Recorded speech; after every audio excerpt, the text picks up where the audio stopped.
Tiga. Yeah. Good morning, judges. We are the best team for this ASA DataFest. We will highlight a few key topics that we choose.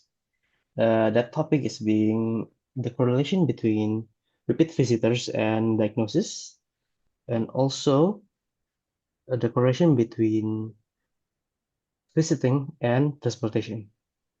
In this presentation, we will present to you our key findings in the datasets. The first is geography and follow-up gaps.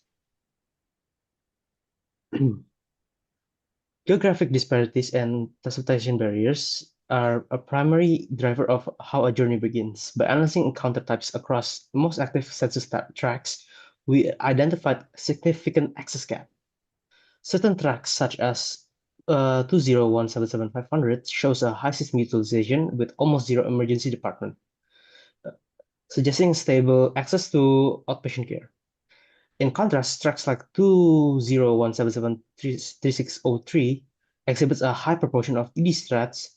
For this patient, the journey often starts in a high stress environment, likely due to a lack of reliable transportation to scheduled clinics or primary care facilities.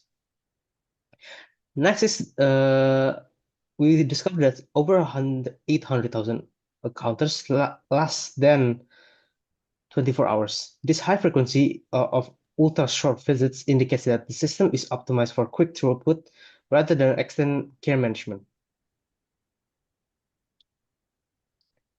Next is the correlation between diagnostic and revisits.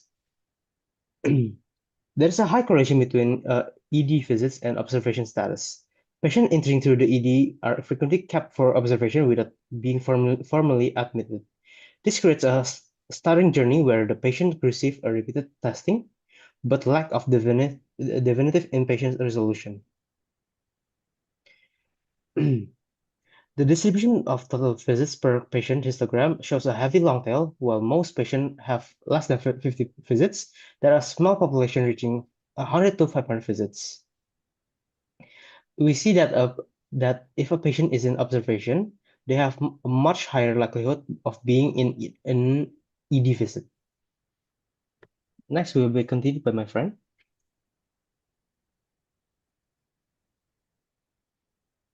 Okay, so for the demographic and timing factors, there are two factors, admit hours and system load.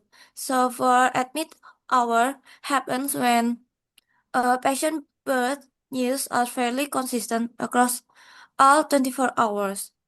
But here we see a pattern where there is a slight tightening of the distribution for older patients during midday hour, like 10 to 14, 10 to 10 a.m. to 40 p.m. And then for the system load, it happens because there is a clear upward trend in total encounter from 2022 to 2025. So from here, we identify we identify some super users. By calculating the total visits per patient, we identified a long tail of high utilization users. So while the majority of patients follow a standard low frequency path, a subset of patients has accumulated 100 to 500 visits over the 2022 to 2025 period.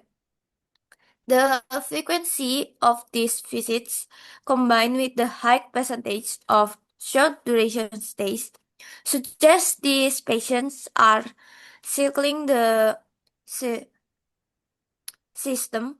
Their journey is a series of disjointed snapshots rather than a single cohesive medical path. For the strategic recommendation, I suggest two recommendations. First of all, targeted transportation support.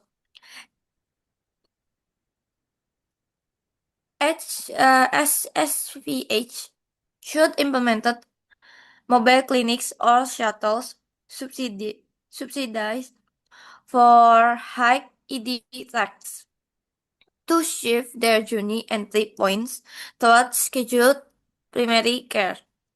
And then the second one is journey centric fast tracks for patients identified in the 100 plus visits category.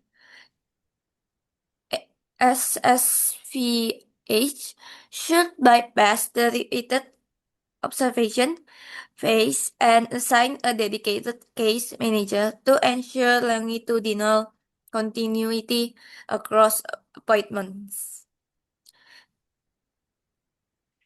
Okay, that is all from us. Thank you very much.